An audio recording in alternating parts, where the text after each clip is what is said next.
So this is kind of exciting and amazing to say.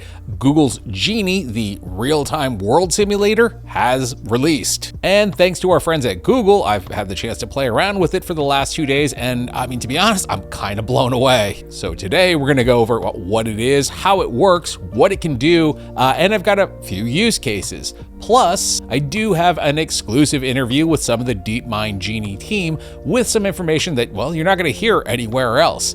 All right, let's go build a world.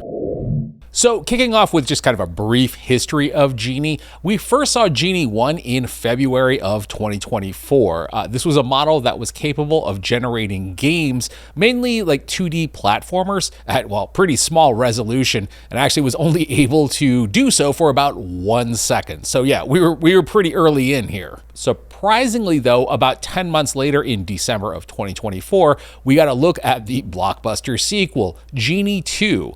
Big improvements had been made by this point as, well, we had moved into the 3D world. But there were still issues with runtimes around 20 to 30 seconds and a lot of problems with object permanence. You know, the thing where you see a thing, you turn around, and when you look back, the thing is gone. So the Genie kind of went back in the bottle for a bit, well, at least until August of 2025, when everybody's jaws dropped because we found out this was a trilogy. Genie 3 was now capable of photorealistic outputs, and they had cracked the object permanence issue. To say the least, Genie 3 was, I think, the moment that we all turned to each other and said, like, oh, this is what a world model is. But also, as the months went on, there was kind of a general vibe of like, well, we're never going to get a chance to play with this thing because it's probably far too expensive in compute. Well, as it turns out, if you made a polymarket bet on it releasing, well, you just made a bunch of money, because Google have released Genie for public use. Now, granted, there is some rollout stuff to go over. We'll talk about that in a little bit, but for now, let's hop in and check out what this thing can do. So this is Project Genie, and yes, it is Genie 3. Now, minus a few bells and whistles, and those might be back. We do talk about that more in my interview with the DeepMind gang later in the video. Now, there are some templates here that you can try out, as well as a demo. So you can see here, this is like the backyard racer RC car kind of thing. But obviously, the fun part is creating your own worlds. So interface-wise, we have options for text to a world. I mean, that sounds weird to say. We can also do image to world, and then additional options to have our world generated either in first person or third person. Plus we can actually, in third person view, obviously describe our character. So after issuing a text prompt, and I'll talk a little bit more about prompting in a bit, you're met with a, well, I'd say Nanobanana preview, I guess. The prompt here was Google Street View, first person view, action cam of a New York City street. We end up with this. If you like what you see, all you have to do is hit create world. From here, we end up obviously in kind of a loading screen, giving you some tips. Controls are the up, down, left, right keys for looking around, and WASD for your movement. And we're off. So I guess I'm kind of in a weird like motorbike thing here, and just cruising down a New York City street. Kind of doing this one live. I would say that the controls are a little bit like drifty. It's not too bad. It's actually the best of these world model controls that I've actually felt so far. Definitely not like a Twitch shooter here or anything like that again, but once again, I mean, this is kind of crazy if you really think about it. There are some morphing and decoherence issues a little bit. I mean, it's not too bad, especially if you're kind of, paying attention to what's directly in front of you. But yeah, I mean, like that bus kind of gets a little wonky. You can crash into things too. It's actually got physicality, sort of. I mean, you kind of bounce off of them, but this isn't like a Gaussian splat where you end up teleporting through a thing. Like, the things that are here are here. So let's go, well, we're out of time. So that's another thing. Your generations are capped at 1 minute. After you're done, you actually have options to download the video, re-roll your prompt, or you can modify it. So if we hit this modify here, let's just turn this into a winter scene. The people of New York are probably not very happy with me saying that, considering, you know, the giant snowstorm that they were just through. So we hit the modify button, and now we're rolling down unsalted streets that the snow removal team has not gotten to. Not dogging on them or anything. That was a bad storm that we had. So yeah, this is pretty crazy. So for a third-person perspective option, I decided to, you know, get out of the snow, head over to the West Coast, and prompted for a Google Street View of Hollywood Boulevard, once again in third person. And yeah, we ended up with this, which, to be honest, kind of comes off as like an inadvertent reskin of Grand Theft Auto 5. You'll note that we do have like these, you know, background characters here. Genie will put them in. They don't really, that lady moves, but they don't really do a lot. They are kind of like static characters for the most part, and kind of a little bit on the blobby side when you get up close to them. Your main character, though, I mean, he's got a face. What I find really interesting about all of this, too, is that like, it's not quite Hollywood Boulevard. It is, but it's not. Like, that was the Chinese theater. But I mean, little details like over on that corner, that I think it's the Ripley's building should be there.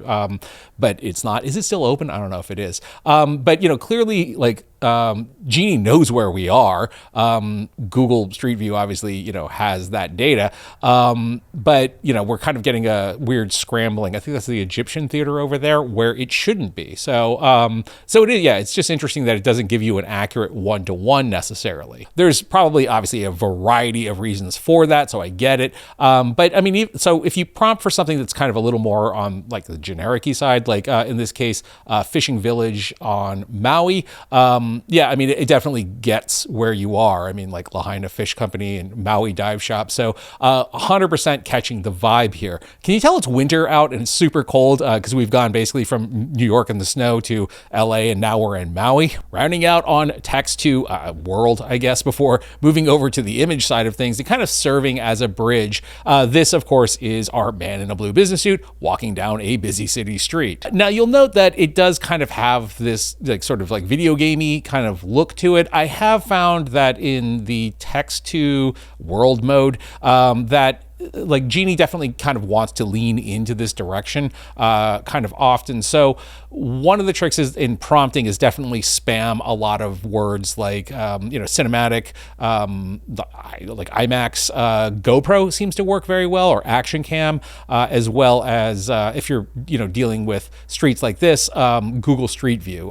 Those seem to trigger sort of more of a photorealistic output. And again, unless you're aiming for like a game style. Now that said, using this as an image reference and running essentially the exact same prompt, we end up with this, which definitely does end up looking a lot more on the photorealistic side. I wouldn't say like completely realistic. Our man in the blue business suit kind of has a bit of a like an Unreal Engine character look to him. There he goes, just wandering around the street trying to get those jaywalking tickets. But you know, clearly our background maintains much more of a, you know, photographic look to it.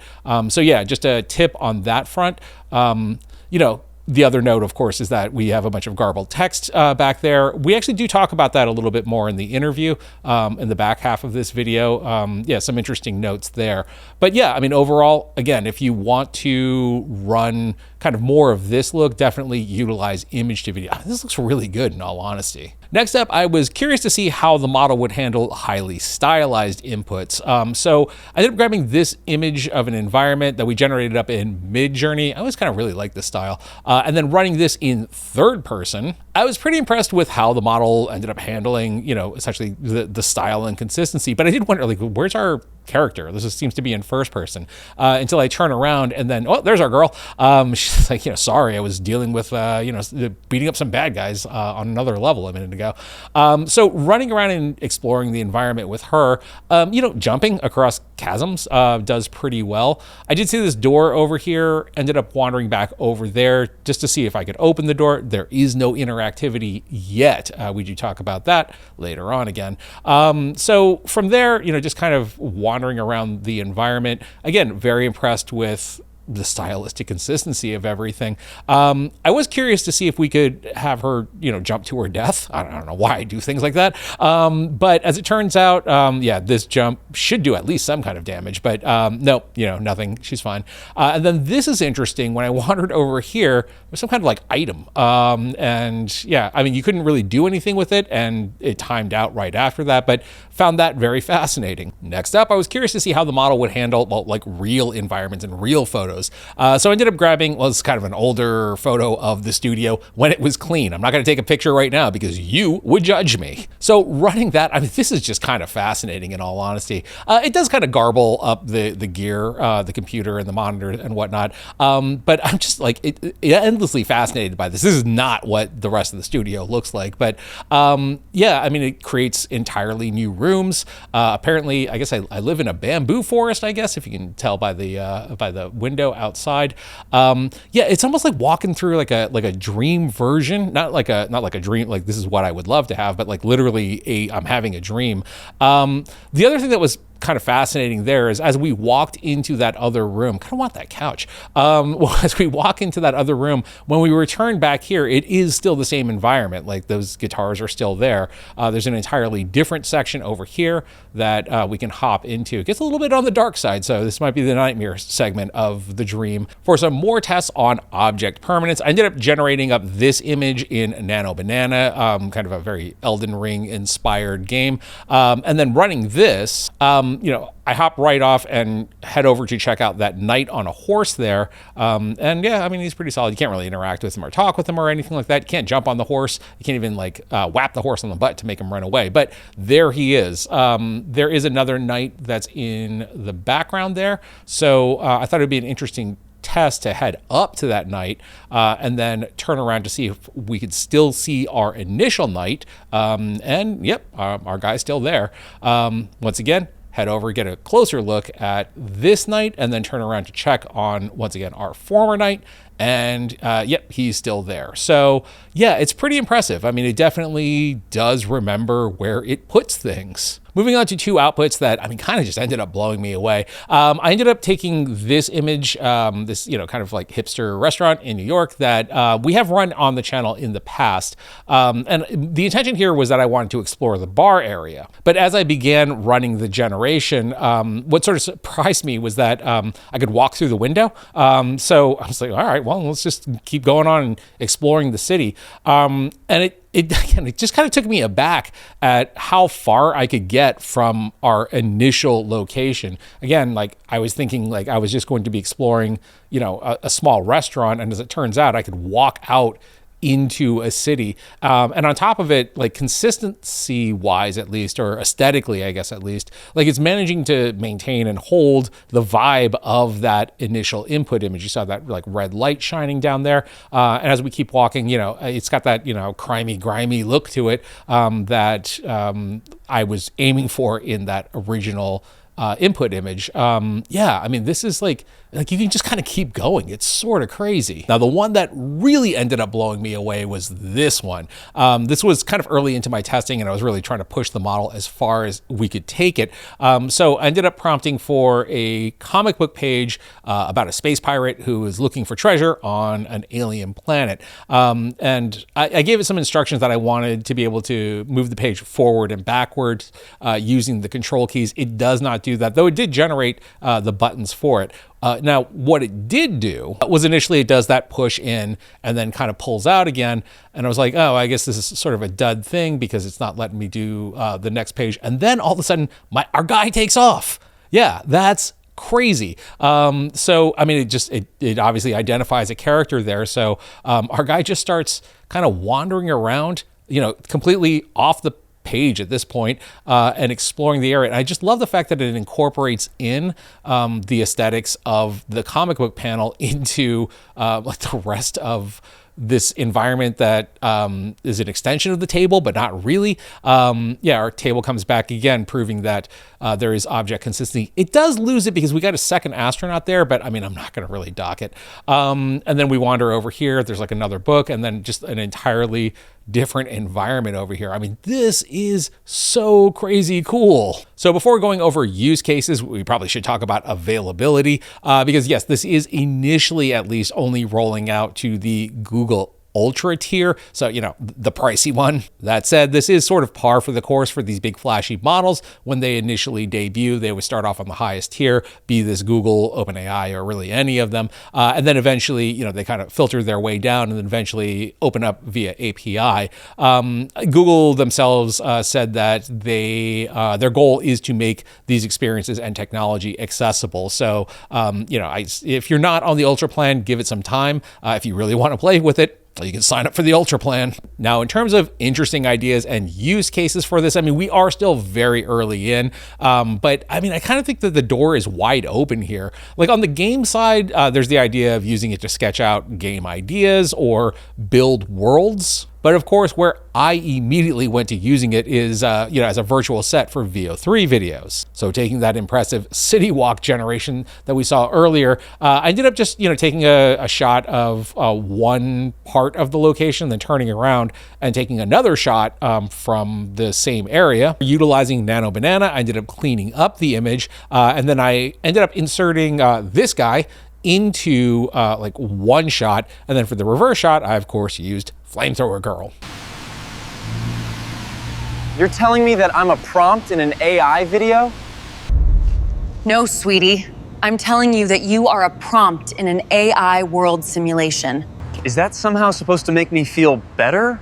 But honestly, that's just kind of scratching the surface of what Genie can do. In fact, I talked a lot more with the DeepMind team. We're going to jump into that interview in just a moment. But first, a quick word from today's sponsor. Relevant to your interests. Artlist is a name that most pros in traditional video production are familiar with. So that makes it extra exciting that they've launched into the AI space with a powerhouse platform. Artlist AI Toolkits is packed with pretty much every state-of-the-art model you can think of. On the video side, we have Google's Veo 3.1, Sora 2, Kling, Hailu, or Minimax as you might know it, and more. One thing that I am extra appreciative about is the fact that it's not just the latest models as well. As you can see, we have access to the older models as well, such as, like Kling 1.6, which sometimes gets you the output that you're looking for. That's just a quick off-book reminder. AI moves so fast that just because it's one version behind does not make it obsolete.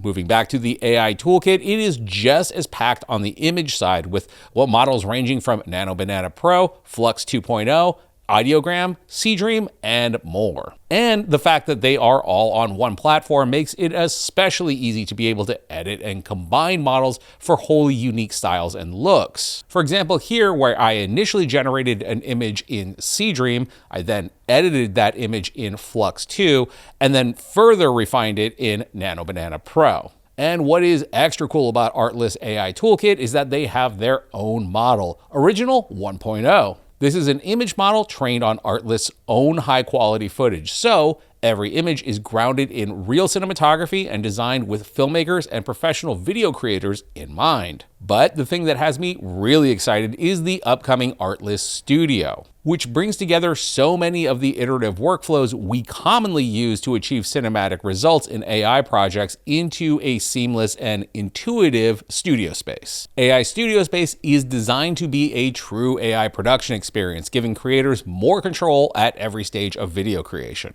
And I'll say this is very much the beginning for Artlist. I was recently at an event that they threw for the launch of AI Toolkit, and speaking with them, they definitely have a vision and a roadmap for where they're headed with the creator in mind. If you're interested in checking out and getting started creating with the AI Toolkit, the link is down below. So, I've been kind of following the project since Genie 1, back when it was 1 second outputs, and they were kind of blurry, blobby ones as well.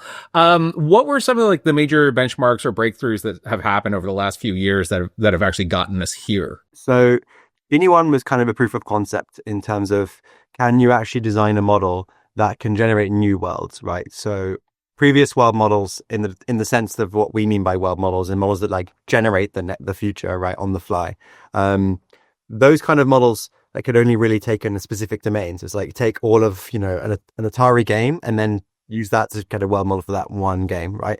Whereas with Genie 1, the idea was, can we train on sufficiently diverse data that we can prompt it with something new and it will just create it at all, right? When we did Genie 1, we used MaskIt as the generative model, right? MaskIt is kind of in between like a diffusion model and a language model. And at the time there were video models using that as well, right? Funaki used MaskIt, and Funaki in late 2022 was one of the state of the art video models, right?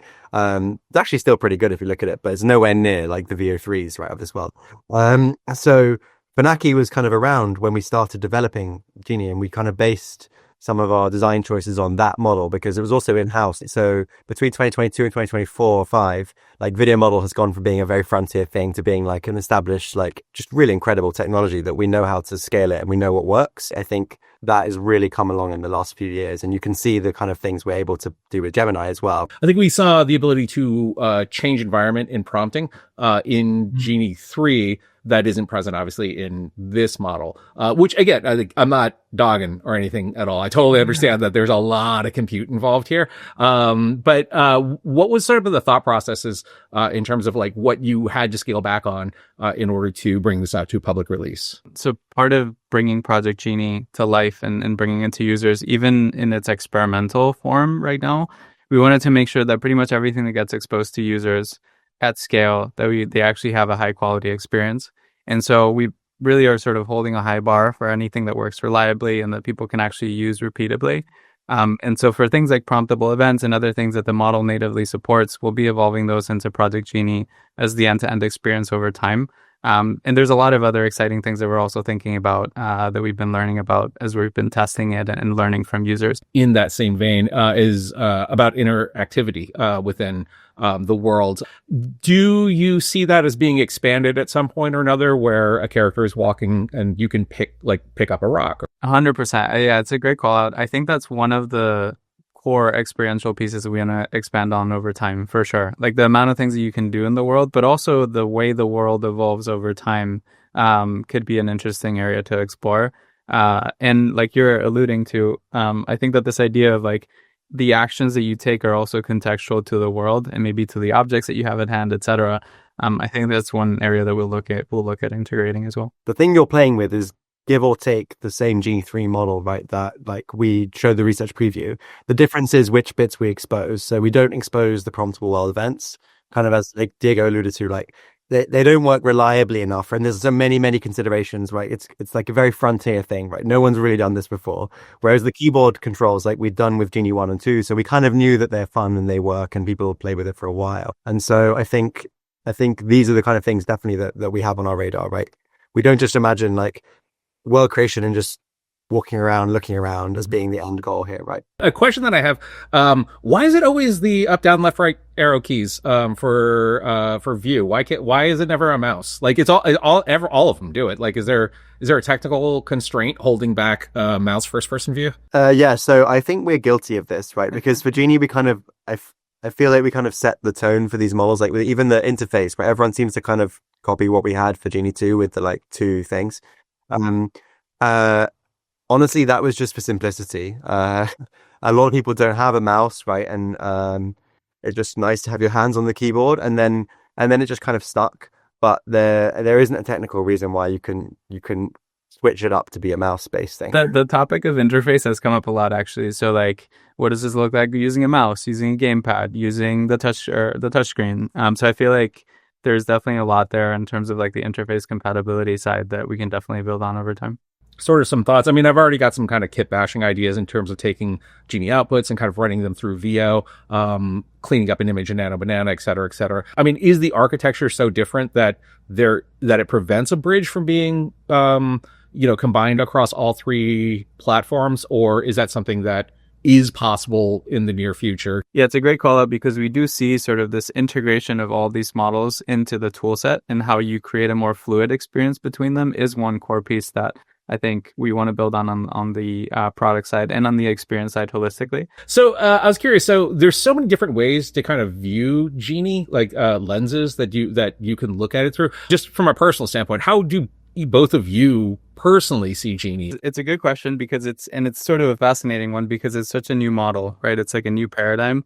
I think zooming out, the sort of two pillars that I see it evolving in is one is on the creator tooling side, and we can talk about examples like filmmaking. I don't know that it necessarily like replaces one-to-one a game engine, but it is definitely a component of that experience that maybe evolves what a game engine previously did. So that's the creation part. I think the second part, which is probably more uncharted and I think we'll see evolve over time, is more of the viewership side expanding into more of an interactive nature. So what that means is like passive media all of a sudden becomes much more interactive. And so people play a role in shaping that media, shaping the story, stepping into a world and so on. So I see those maybe two like running in parallel. And I think it'll be interesting to see those evolve. So I think the way I view this is really a new class of foundation model, right? And I think that that's maybe grandiose in a sense, but so far I've not been forced to make any decision, or we've not been, because not obviously, we've not been forced to make any decision that has significantly compromised one of the use cases over the others, because it seems like making a model that can just generally simulate the world is not only useful for, like many agent training teams, embodied agents, I mean, virtual and physical world agents that we have in-house that are world leading, right? But there's also, as Diego described, like a huge swathe of like different creative applications and educational ones potentially as well, right?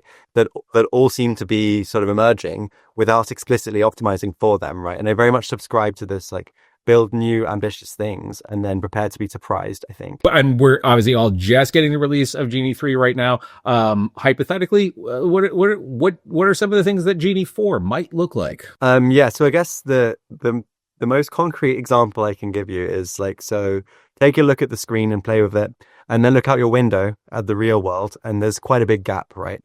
And we're very ambitious people, so we try and take the biggest stride between those two as possible. That's technically feasible. And there's quite a few different dimensions of improvement between those two, I think. And we want a model that can simulate anything, including the reality. So there's quite a long way to go. So yeah, I mean, this is a video that I've been excited to make. Well, I mean, honestly, since like February of 2024 when Genie 1 first came out. So, my thanks to Google and DeepMind for letting me play with Genie and tour you guys through it. So obviously I'll be keeping an eye on Genie and any updates that end up coming to it, along with all of the other news that's going on in the creative AI and world model space, I guess, at this point. In the meantime, as always, I thank you for watching. My name is Tim.